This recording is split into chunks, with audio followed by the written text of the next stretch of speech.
Thank you very much, Your Excellency. My name is Vincent Gasana. I work with KT Press. So it seems a startling thing to say, but all things considered, the crisis in the Democratic Republic of Congo could be ended in a mere matter of days if everybody else were to acknowledge the real causes of the conflict openly. But instead, people seem to be intent on focusing on claims from the UN group of expert reports. There is the recent statement from President Joao Lourenço, for instance, on the M23 rebel alliance entry into Masisi, seems to go on a supposed threat to territorial integrity of the DRC instead of the real causes of the conflict. So one wonders, Your Excellency, beyond signing more agreements that a lot of the signatories tend to promptly ignore, can Your Excellency envisage anything else that can be done to bring everybody around the real causes of the conflict and focus on that and get beyond the impasse and the obvious impediments to peace? Thank you very much indeed.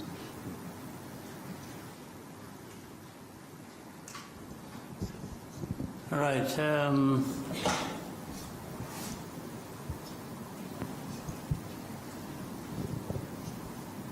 Much as I said, I didn't have much to say, as was prompted by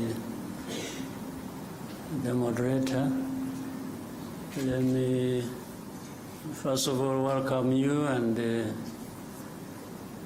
once again wish you a happy New Year. I hope the New Year will bring blessings to all of us. I think we had time to talk about the last year. And the last year ended well. We are now in a new year. As a country, as a people, this country and our partners and myself, we hope we can continue the good progress we made last year and do even more, including probably realizing peace in our region. We are looking forward to that. So that is the starting point of my answer to your question. This problem of Eastern Congo, which I have in the past even explained as not just Eastern Congo problem, but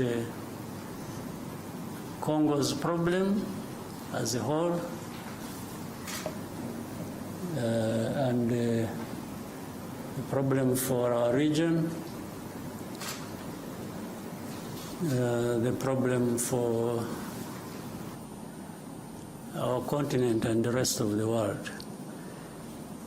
But every time it is referred to as Eastern Congo problem, in a way rightly so, because it is centered there. But the cause of it and many factors that perpetuate that problem are from different parts of the world, including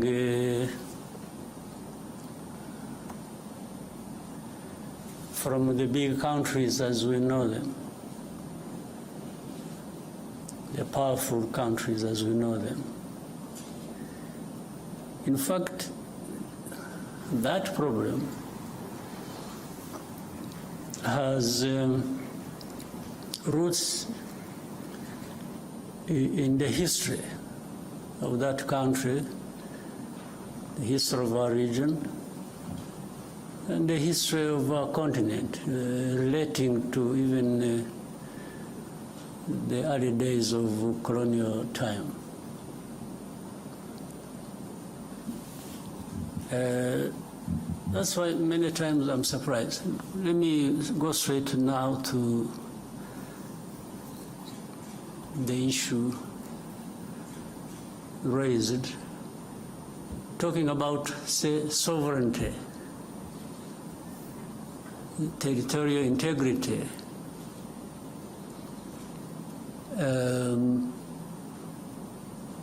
As you said, in the statement made from Angola, how do these matters arise really, in a sense? M23 you talk about. These are Congolese. Even to the admission of Congo's leaders, the past and the present.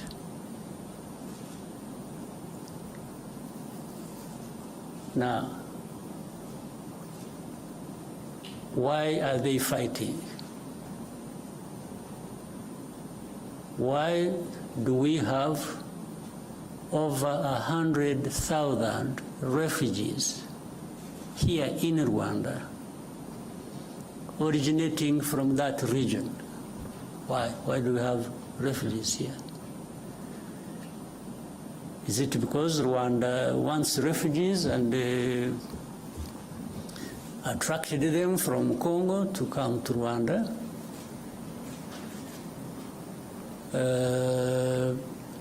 I said the first question, M23, why would they be fighting? They just like fighting? So, in the fighting that is happening in Eastern Congo, and you call that violation of sovereignty, territorial integrity, how does it arise?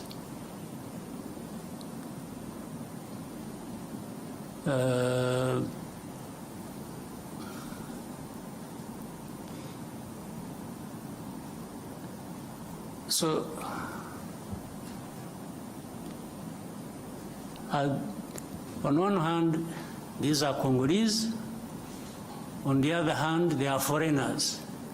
So how do they combine these two identities? How do they happen to be Congolese on one hand, and then they are foreigners who have invaded Congo and therefore breaching everything about sovereignty and territorial integrity? Maybe they mean something else. Let me also try to explain that. Those who make such statements, I would remind them and remind you here, and I know you know, that people play like they are ignorant about things, yet they are supposed to be experts of that. This fighting that is happening in Eastern Congo, that has been going on for these last years, you mean here in this room, people don't know how that started? Where it originated from? These groups fighting in Congo, the fighting that was started 2 more years ago, these people fighting did not come from Rwanda as of the time the war started, or they started the war fighting.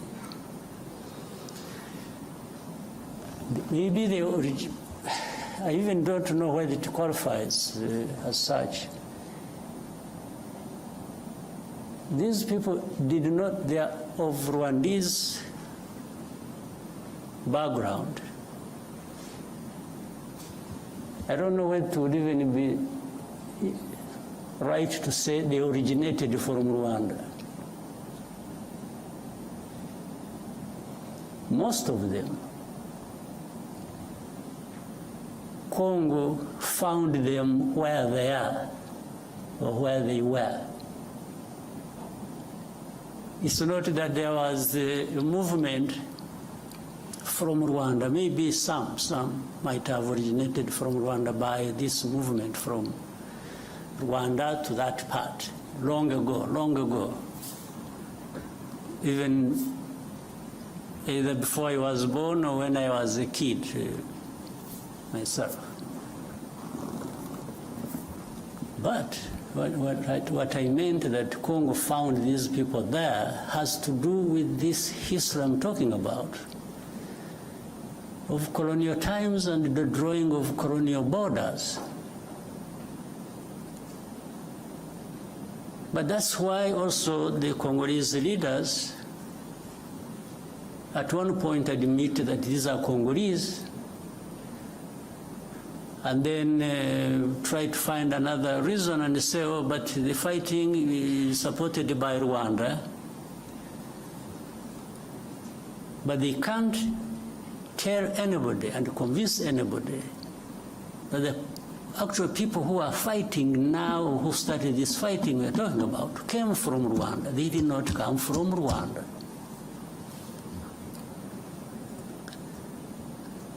These leaders of M23 and the majority of their fighters came from Uganda, where they had been as refugees who ran away from, or as a result of solving the problem of 2012, 2013, when these people moved to Uganda and others came here. I remember for specific actually number, those who came here were between 500 and 600, whom we disarmed and gave back arms to the government of DRC at the time, and had been kept here for a long time until when things as they kept changing, the government of DRC used to send even their officials to come and speak to people here where we had held them in camps, to speak to them purportedly to resolve their problems. It went on back and forth for a long time. The problems were never resolved. But these are not the ones who started the fighting. And if you want to see where these people, most of them are still here. The fighting was started by the main group that was in and from Uganda. So how did it become Rwanda's problem, honestly? What is the basis? And for how long do we explain this? Up to what point?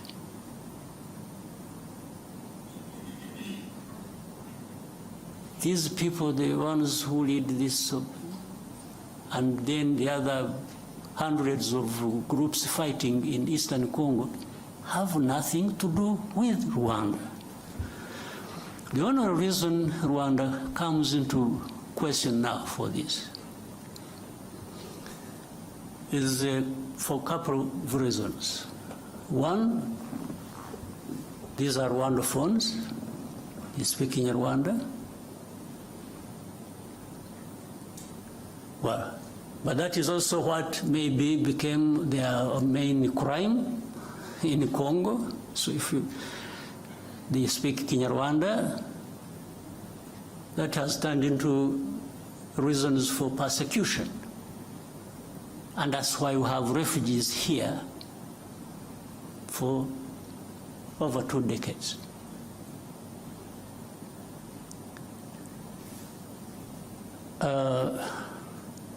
The other reason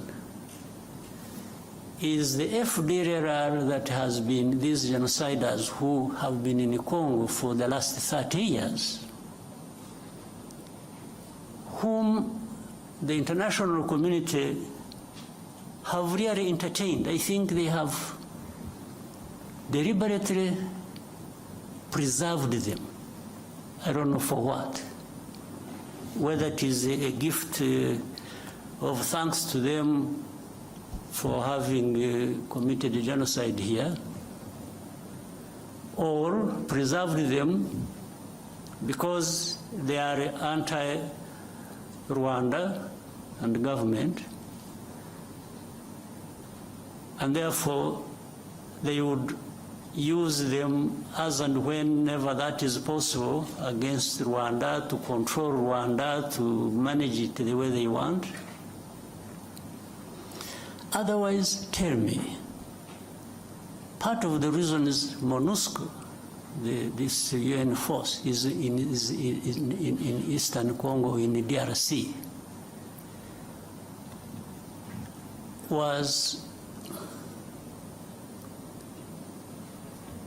actually to address this problem of FDLR that kept changing names over time. But after 30 years, if you ask the UN and say, what happened?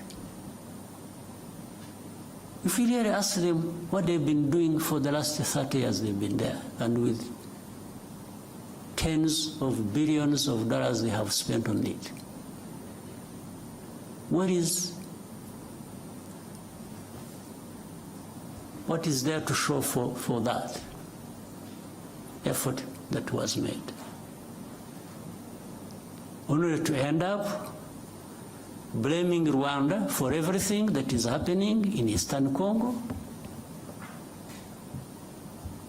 or really in Congo, because even all problems of Congo are blamed on Rwanda by these so-called international community members, and together and in support of the DRC government. If DRC government is not encouraged to take its own responsibility for its people and its country, and everybody joins them to blame others for their problems, how do you expect Congo to actually address these problems that affect all of us? How? So the statement you referred to, therefore, is part of this, I don't know what to call it, honestly, but it just doesn't make sense. It doesn't add up for any solution to the problems at hand that we need to be addressing. I don't see how. Well, I imagine a scenario where if we didn't have Rwanda at all, or if you could relocate Rwanda to another part of the world and remove it from here, would that solve the problems of Congo or of the region? Really? So, and people get lost in the blame game, it is this, it is that, and forget to really address the root causes of the problems you have and find a solution. And then you have geopolitics being played into all this. Then you have the blame of colonial times being managed somehow, because those who were involved in the colonial times and who are blamed for it have the power to manipulate, and always fall short of doing what is right. You find they have groups they create, they say groups of experts I mean, how do you expert in doing what? Then you find the groups of experts. These experts are led by people who are supposed to come and really cover up the blame that should be leveled against those who are responsible for those literary crimes of that past of colonial times.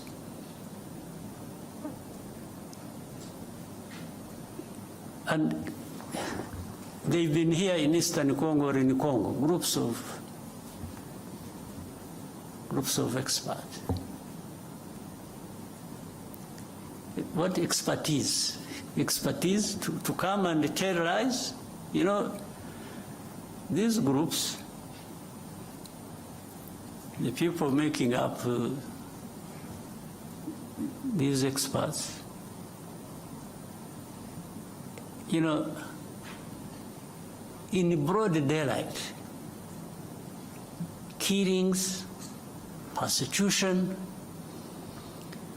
all kinds of stuff are done by people they see, government leaders in Congo, commanders, people belonging to either the police, the army, in broad daylight lynching people.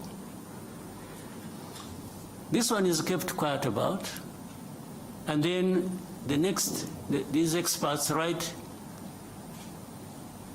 a whole, they pile up crimes committed by M23.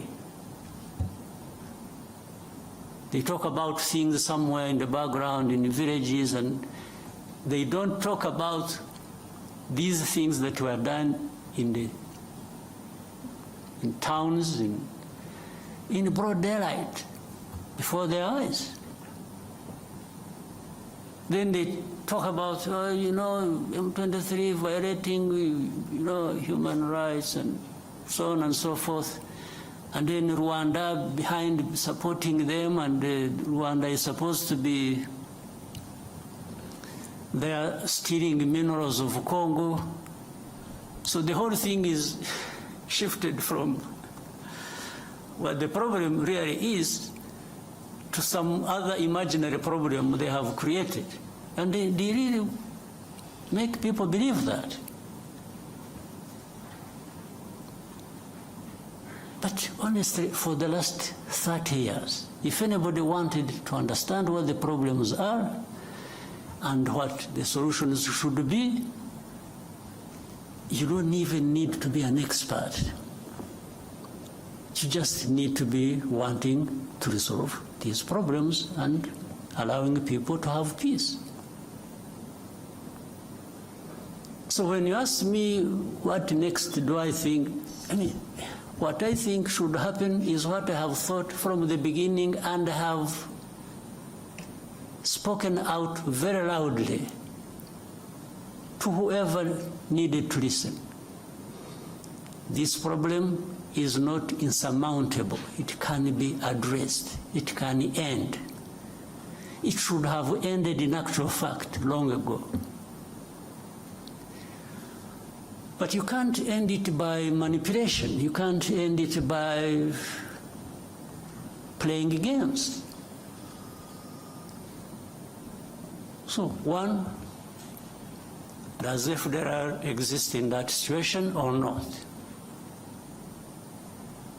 Do people understand the history of FDLR or not? So why should FDLR be an issue even for discussion? Or why should it be a big problem that can't be resolved? We told these people, whoever was involved, that you can, we started with DRC itself, even before the current administration in DRC.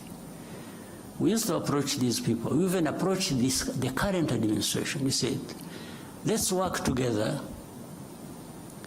to resolve this problem, and that we will support you with whatever you think you need, and we will avail ourselves and our resources to actually help you fight this FDLR and eliminate it from.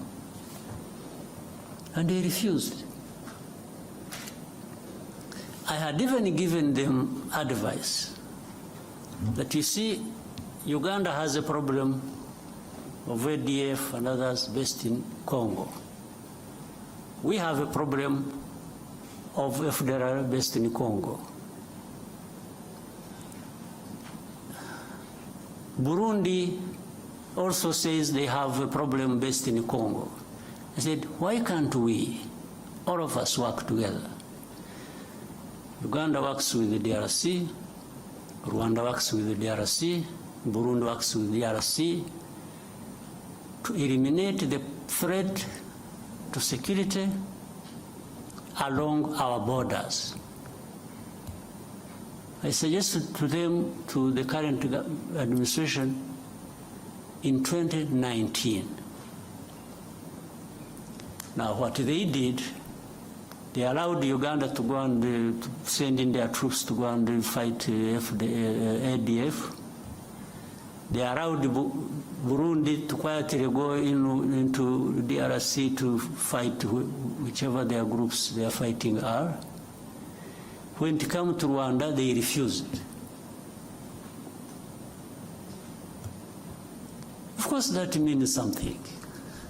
They refused because either on their own or on advice by whoever, they actually didn't want this problem of FDLR addressed.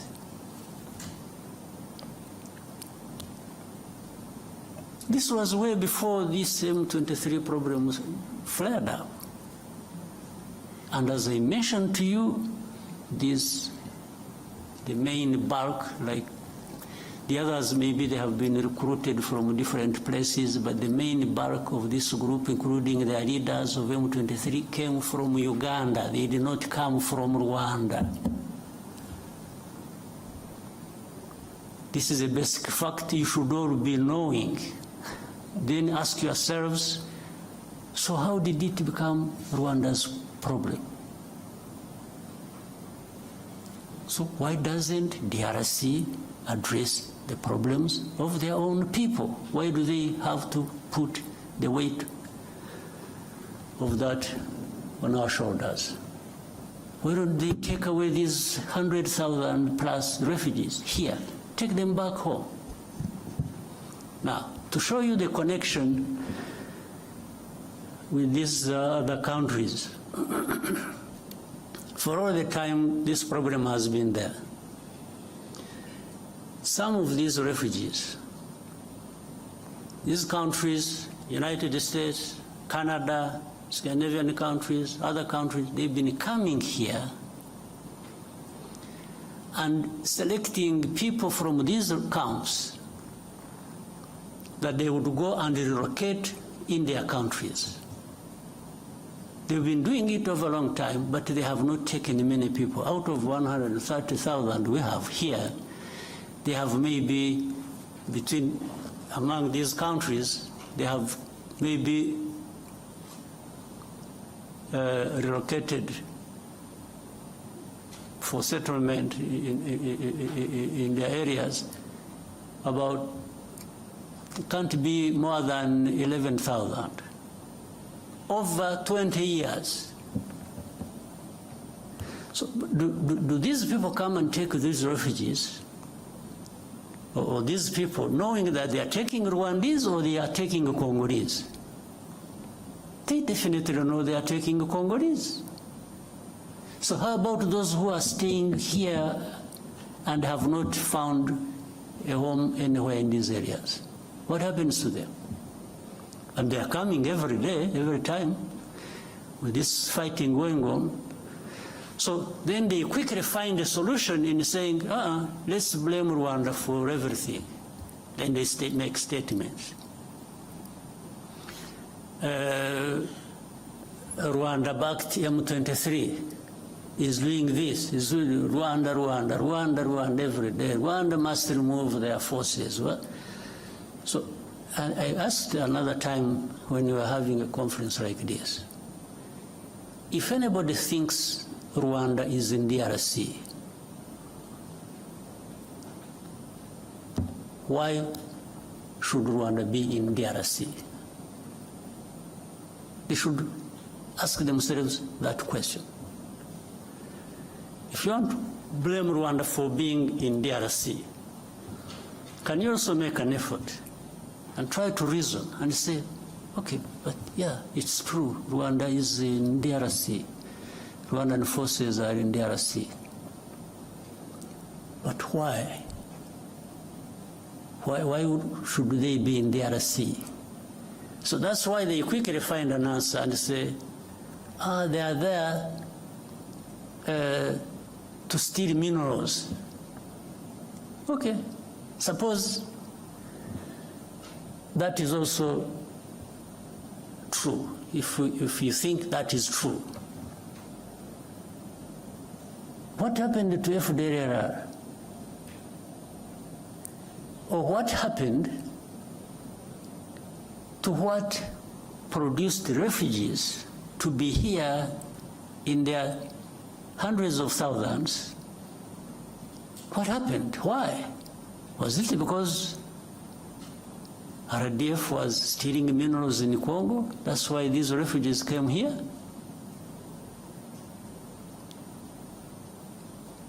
Is it? So where is the FDLR? FDLR is nowhere. You don't remember 2019 and later on afterwards 21 and so on, when there were 2019 in November, I remember there was an incursion through Virunga Mountains, invaded our country, areas of Kinigi and in Musanze. These were FDLR. Afterwards, the bombardment that came from DRC onto our territory. There we held a Commonwealth conference here. So the bombardment that was, and it killed our people. And we raised these matters with the government of DRC. Now, so everything is, oh no, they are there just stealing minerals. Okay, if you are right on this, how about these other issues? How have you addressed them? So, my dear friend, I've given you a long answer. I wanted to really be quoted correctly, and I hope you will. This problem can be addressed, but it cannot be addressed by just having processes where the only thing, in fact, it's really sad. We have processes and we have leaders leading these processes, and what becomes more important is the appearance, the camera appearance. It's being seen there to be signing something, and that becomes an end in itself. You leave the problem intact, you don't address it. Oh, but you didn't go to Luanda. Okay, how about the time I went there? What happened? Because there are times I have been in these, in fact, up to a point I got tired of going. We have meetings in Nairobi, I was always present. We have meetings in Luanda, I was always present. We have, wherever there were meetings to discuss how to end this problem, Rwanda was present. But in the end, even now as we speak, The importance is not ending the problem. The importance is in the process. It's in the appearance to be photographed and you say you were in Rwanda. So if you're not there, but I have discovered that being there and not being there amounts to the same thing. It doesn't address the problem. So we have to find a way of addressing the problems. Not processes becoming an end in themselves.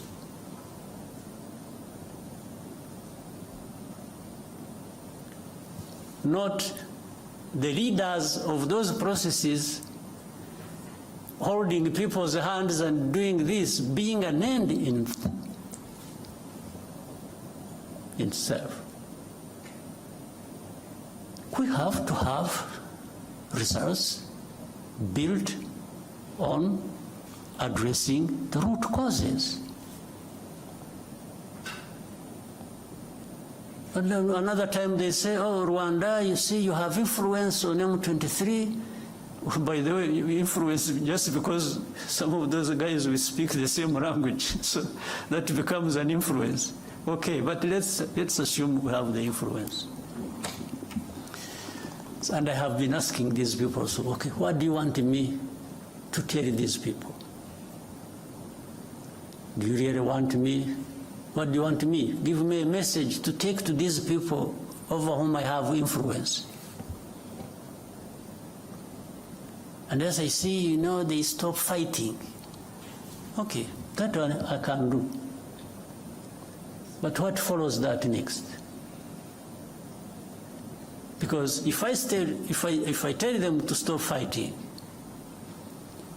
and they are attacked and killed, who takes the blame?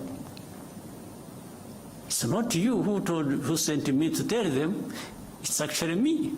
Meaning I lured the people into, but then in all conscience, they also want me to go and tell people that you should accept being denied your rights and keep quiet, because some people, some powers are not happy. So maybe that's what they want me to tell these people. I can't. You never. You know, it happened when we met, you must have seen it, when I met President Tshisekedi in New York around General Assembly. And we had with us President of France, President Macron. At that time they were telling me, please give these people a message, they leave Bunagana. There is a place they had taken over called Bunagana, the border with Uganda. Otherwise, fighting will continue. I said, okay, I can even transmit your message, just out of politeness. But if I tell them to leave Bunagana and get lost, first of all, where do they go? Secondly, are you going to follow that with addressing their problem they are fighting for? And there was no clear, so, but anyway, I came back, I sent a message, sent intelligence people to tell them. I said, for the good of the peace process, maybe somebody is thinking about to bring peace, you leave Bunagana as a symbol that you want to have a peace process going on and resolve the problem. As they are about to, they agreed with the message I sent to them. In other words, they agreed with me. As they were preparing to leave, they were attacked. There was serious fighting. And then I called up these leaders. I said, but you people, you lied to me. You told me I should transmit a message that these people should leave, and then that will help a process to resolve the problem. then little did I know the intention was actually maybe to attack them when they thought it wasn't going to be the case. So from that time, things have been like that over and over and over and over and over again. These government forces attack. In most cases, they are beaten back. And then there is a loudspeaker everywhere announcing how M23 has been violating ceasefire. You attack, we fight, I push you back, and then I'm the one who violated the ceasefire. This has been what goes on every day. And even with these experts that we have in place, they cannot tell, but that shows it's not that they can't tell what is the truth. It's just that the truth is not what they want. It's not what they like. It's completely different. So Rwanda, while we may be blamed for other people's problems, we are also happy to be blamed for our own problems of trying to defend ourselves, if that is what it means. We will defend ourselves at any cost.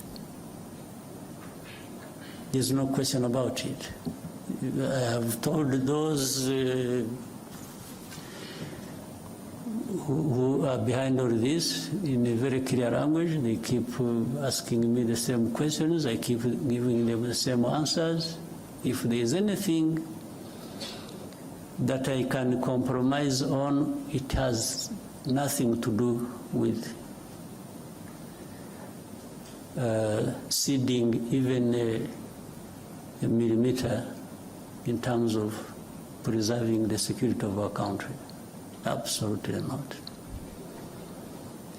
So, my friend who asked the question, the answers are obvious, they are known. But in their heads, these other people have their own other way of looking at things. They don't care about us, they don't care about anybody, they care about themselves. If you want to allow yourself to open up to be crushed, you get crushed, and that's not their business. They really facilitate that. So let me end up the wrong story here, but it is an accumulation of, I have been silent for a long time. So I thought I needed maybe to go back into a little bit of the history of the problem. But the facts are clear. It's only those who don't want the facts that have other ways of looking at things. All right. Maybe that answers all the questions you had in mind, but we can open up for more questions.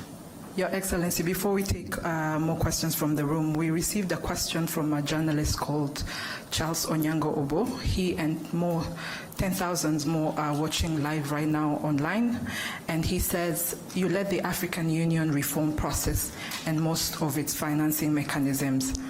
Given the failure of AU diplomacy and security interventions in the Horn of Africa, the fiasco the ESE faced in Eastern DRC, the mixed results of the Luanda process, do you think perhaps AU needs a reform of its political and diplomatic processes? Some have gone as far as calling for the disbanding of the AU's Peace and Security Council and the creation of a new, more effective mechanism. Do you agree? And what reforms, if any, do you think can make change? Well, on what you said, do I agree? I don't. Because it's not the structure or the form or whatever you have in place that is the problem. it is the people. It's the leaders. It's the people working in those structures and therefore subsequently the countries they come from that are a problem. So how do structures in themselves become a problem? So even if you created another structure, but you have the same people thinking the same way, what are you likely to get out of that? I think Charles must be aware of that. I don't know what really needs to be done. Yes, I was given responsibility by the leaders of our continent to work with others to suggest the reforms that can be made on our continent. I was happy to lead that process. And by the way, I also reached a point, after I had more or less completed the main bulk of what I was supposed to do, I thought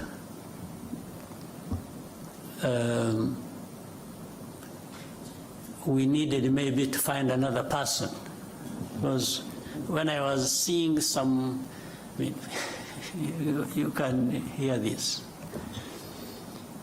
We sit in meetings, leaders, I'm talking leaders, of leaders, presidents, prime ministers and others.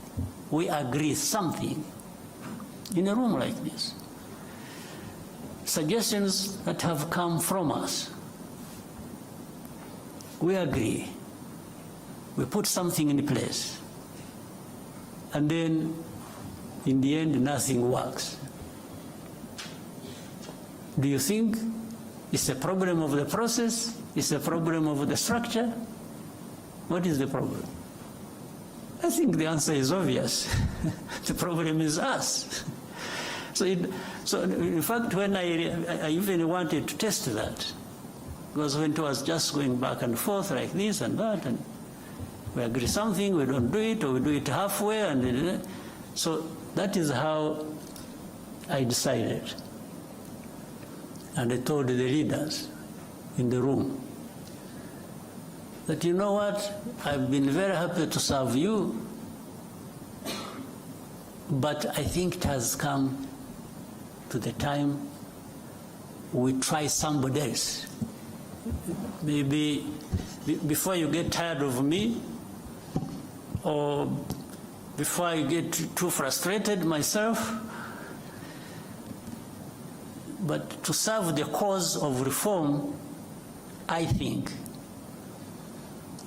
we can here in this room choose somebody else to lead the process, so that we try different people, different angles of dealing with the matter, and that's how the process went to a different person, the President of Kenya, President Ruto. In fact, in the meeting, they even asked me who I think could be. So I gave them my proposition. All was to try and make a point to me that, I was trying to make a point to these people that we have a problem we need to address. And it's not going to be one person here or one structure there. Collectively we have a problem because we cannot adhere to even things we have suggested ourselves and agreed and put in place and make them work to serve us well. So suggesting to dismantle this and create this, and I don't think gives us any solution. The problem is in us. We need to, if we want things to work, we need to adhere to what we have agreed, what we think is important for our continent, for our people, and so we just have to keep trying with what we have in place Yes, if there is a need to change something, sure, you can do that. But you still remain with the problem with not doing what you have agreed, irrespective of whatever changes, other changes you put in place. Right? Yes. Yeah, so I don't see that. We need to find some way. I don't know whether, some magic. Whether we need to be saved, we need to, somehow we have to find some cleansing process where we renew ourselves and we, I don't know, we have to find something. Otherwise, we are really not serving ourselves well. We'll now come back to the room and take more questions. Yeah. Arefi, and then we can come to Al Jazeera. Thank you very much. Good afternoon, Your Excellency. My name is Lucie Mouillot, and I'm the journalist for Radio France International. After the postponement of the Head of State Summit in Luanda in December, what is the current state of the Luanda talks, and how does Rwanda perceive the continuation of the negotiation? Thank you. What the last part, sorry? How does Rwanda perceive the continuation of the negotiations in the Luanda talks? Yeah. For that one, I try to give it a short answer, much as it lies in the early explanations I was giving.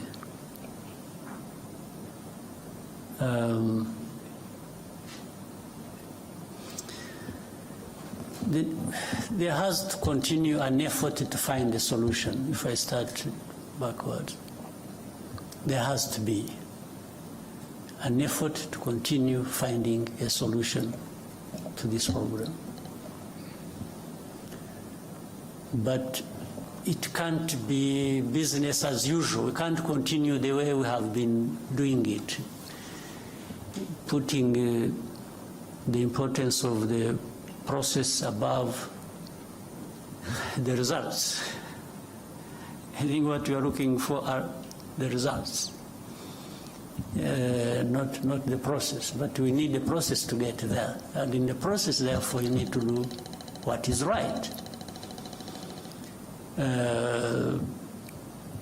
So on that note, really the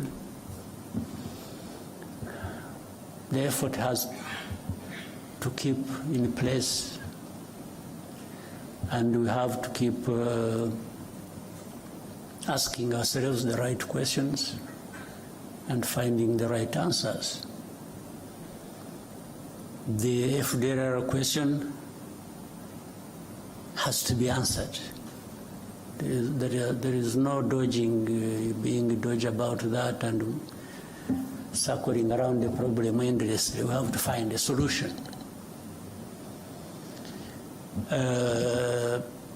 Tied with that, the internal problems of DRC, of persecuting their own people and making it our problem by giving us refugees and by giving us all sorts of names that we are supporting those people fighting for their rights in the DRC, has to find a solution.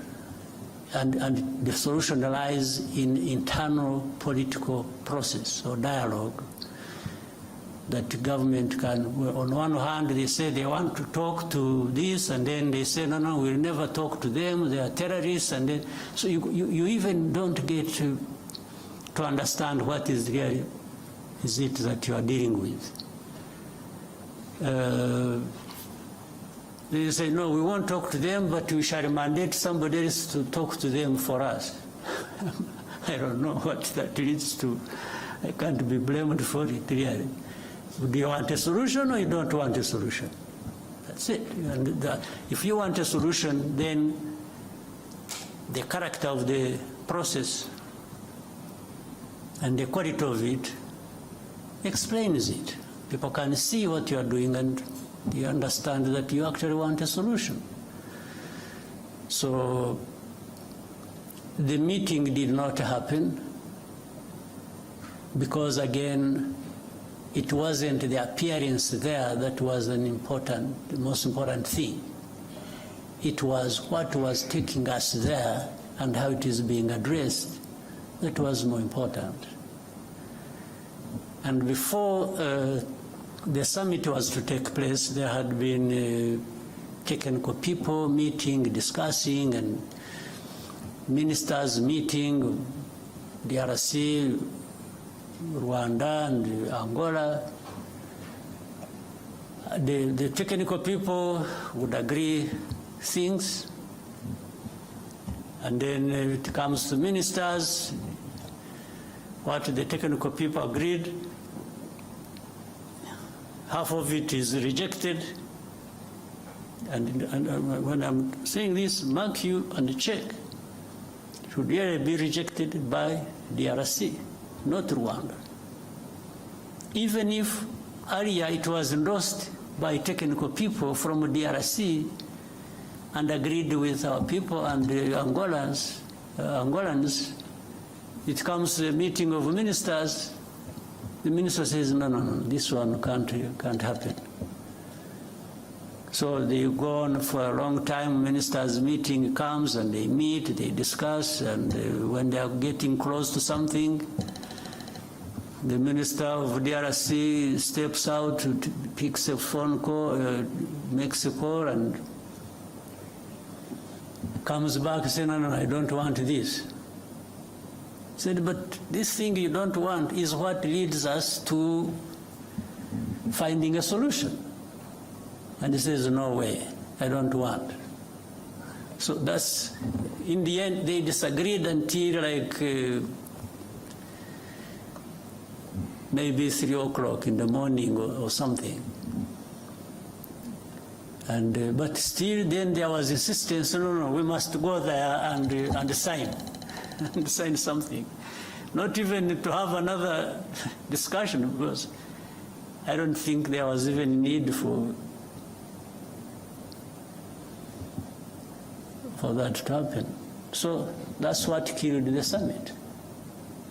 So it's not Rwanda that killed the summit, it's actually DRC.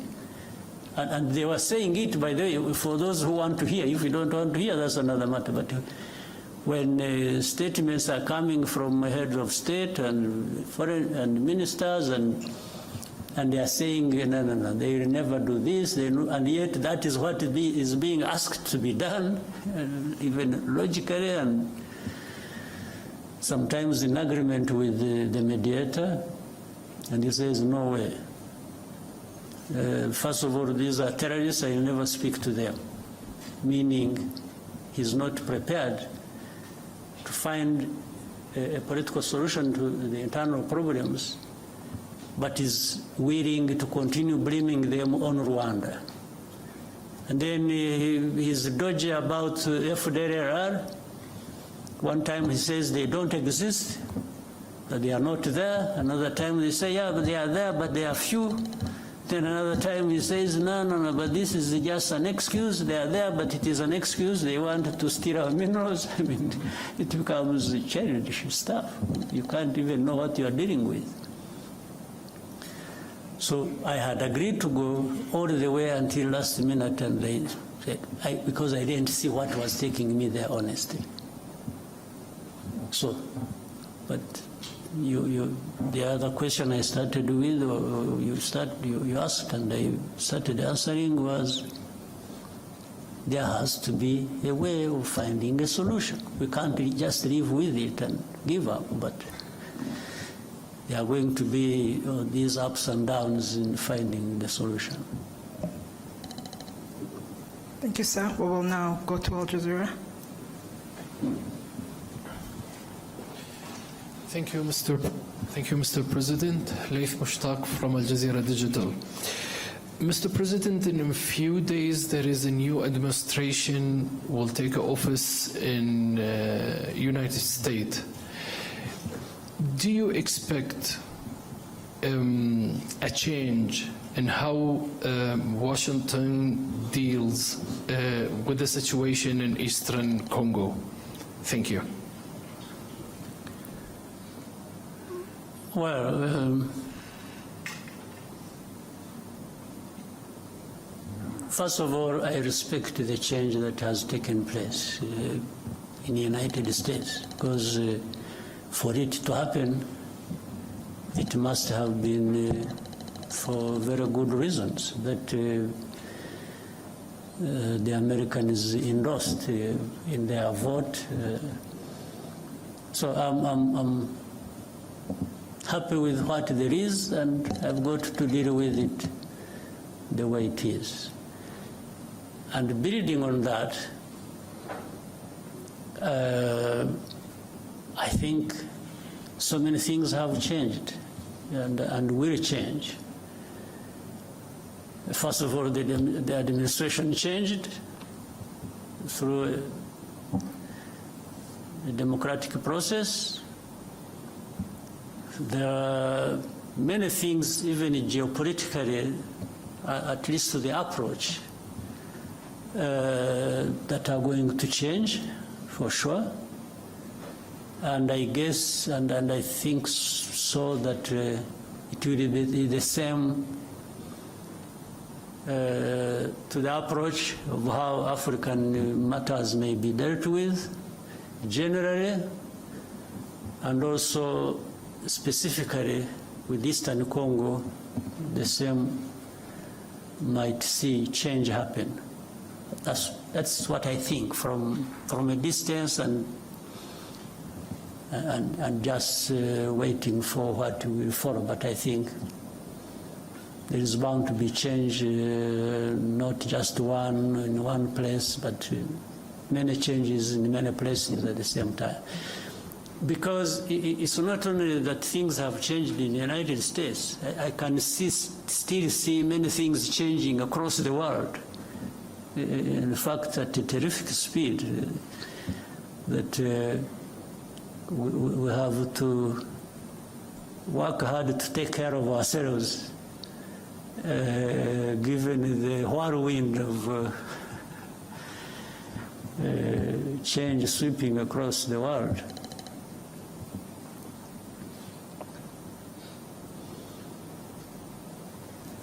Thank you, sir. Ozwaki? Microphone. What is it? Okay, thank you. So murakoze nyakubahwa Perezida wa Repubulika, nitwa Mutuyezu Oswald, nkora kuri Radio TV channel. Guverinoma iriho no kuvuga abaministre barahiye mu kwitariki 19 z'ukwa munani, ubu hamaze gusimbuzwamo batanu. Manda ibanza yarangiye nabwo hasigayemo batanu. Impinduka tubona ko zihuta cyane. Ese bisobanuye iki kubirebana na accountability, kubazwa inshingano? Ese hakorwa iki kugira ngo bitagira imishinga cyangwa se gahunda bihungabanya, bidindiza?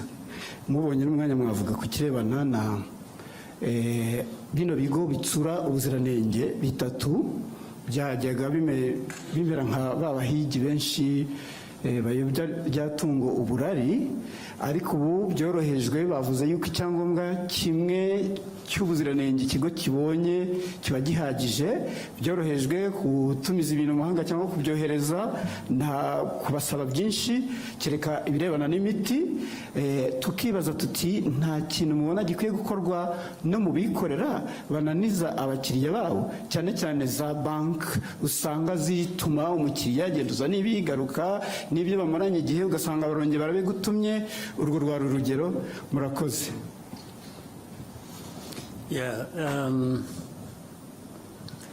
Impinduka muri guverinoma ntiziraba, ahubwo turacyari ku ntangiriro.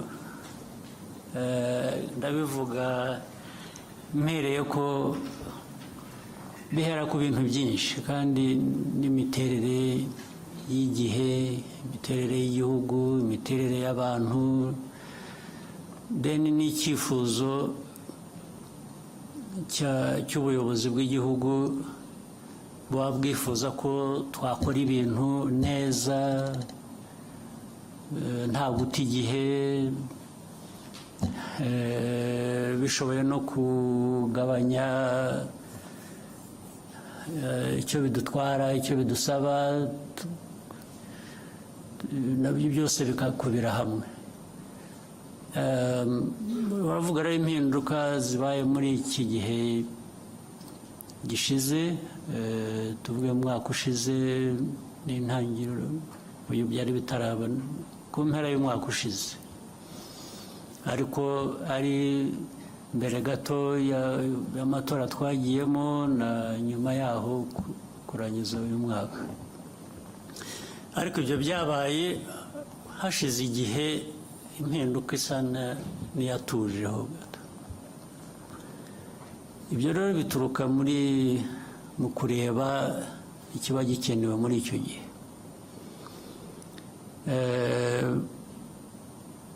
Ariko nubwo wambajije ikibazo ugomba kuba ufite nawe uko ubibona cyangwa utekereza, cyane cyane binashingiye no ku bagiye bahinduka cyangwa bihindura.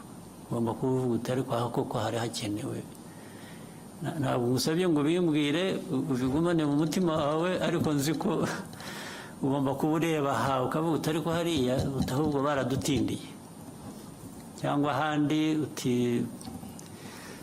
Byose rero biva mu kugerageza, ariko dufite gushakisha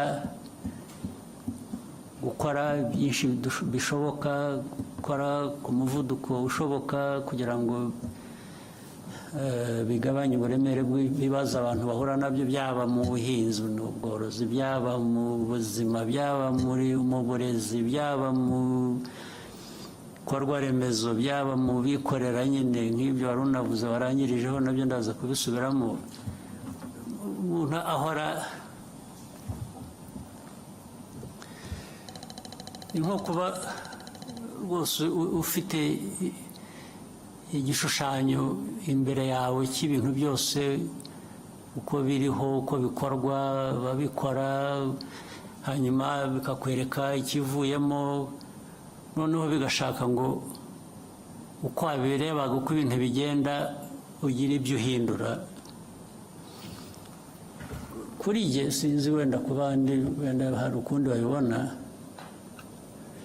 Mu mikorere y'igihugu cyacu, mu gukorera igihugu cyacu, cya mbere shyira imbere, mvuge ku giti cyanjye,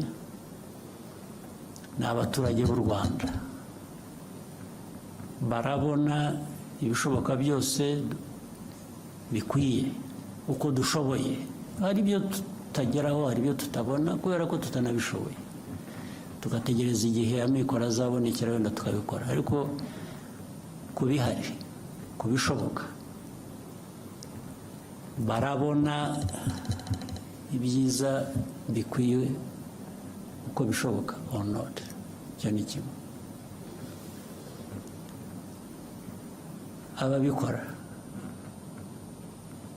barabikora uko bikwiye, cyangwa bashyiramo amarangamutima yabo bagakora ibintu uko babyumva, uko babishaka, cyangwa byaba biterwa se n'aho bari, bashobora gukora ahandi neza kurusha. Ibyo nabyo ukabinyuramo ukabitekereza. Cyangwa se barabiterwa n'uko bagera ku nshingano bakibonamo muri izo nshingano mbere na mbere kurusha kureba abaturage muri izo nshingano bashinzwe. Nibo bagiye hejuru y'ibintu byose, babikora uko babishaka, uko babyumva, ntawe wagira icyo avuga. Kuba bishinzwe rero, bishobora kuba bishinzwe abandi ahandi, cyangwa njye kubishinze ari nanjye biturukaho icyo kibazo cyo guhindura abo bantu. Rwose mbikora nabanje kunyura muri izo nzira. Iyo nabonye ko hari ikigomba guhinduka ntabwo ntumwanya, niyo narara ngushyizemo kubera ko nta kintu nari nkuziho cyangiza nkakibona umunsi ukurikiye ndakuvanaho. Kuko si wowe mbona mbere mu kazi, ndabona igihugu n'inyungu zacyo mbere na mbere. Ibyo kujya kurwanya ngo atababara tarakara,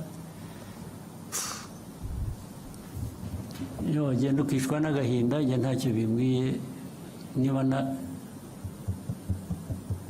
nakemuye ikibazo cy'abaturage cyangwa ikibazo rusange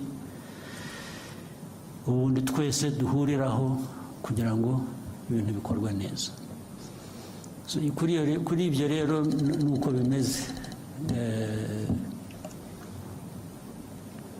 Ndumva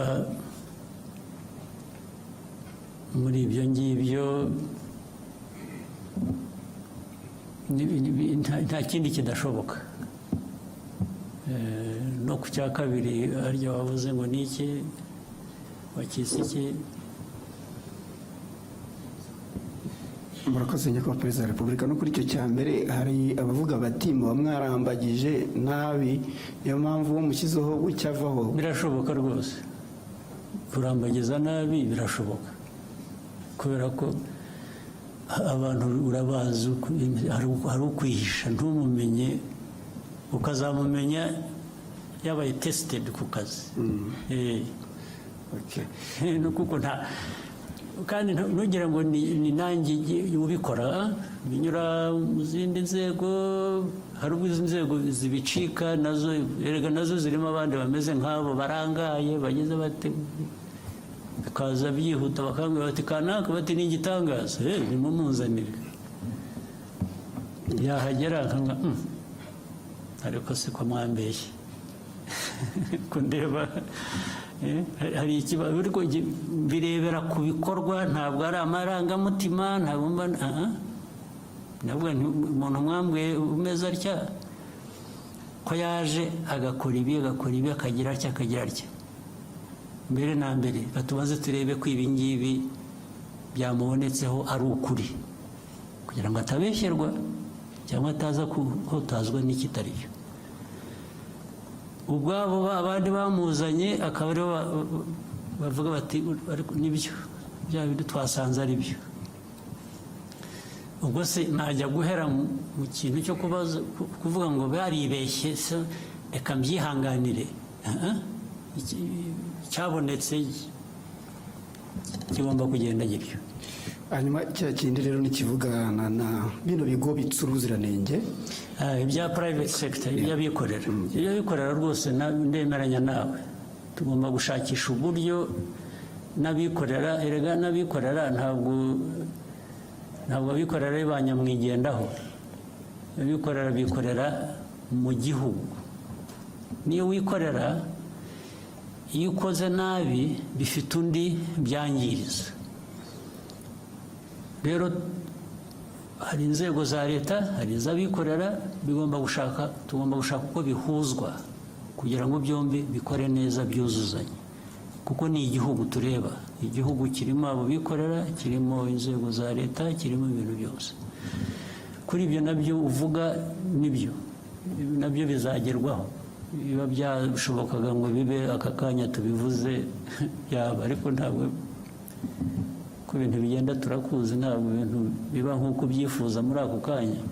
Ariko ibyo ndemeranya nabyo, nabo bagomba kugira umurongo bafata. Ndetse rega igihugu kigira umuco, kigira izina, kigira karagita. Igihugu cyacu gikubiyemo abo bose, turashaka kucyubaka kikagira umuco ukiranga muzima wo gukora neza. Thank you, sir. If you may, we could take a short break, stretch our legs and reconvene for more questions. No problem. I'm here the rest of the day. Thank you.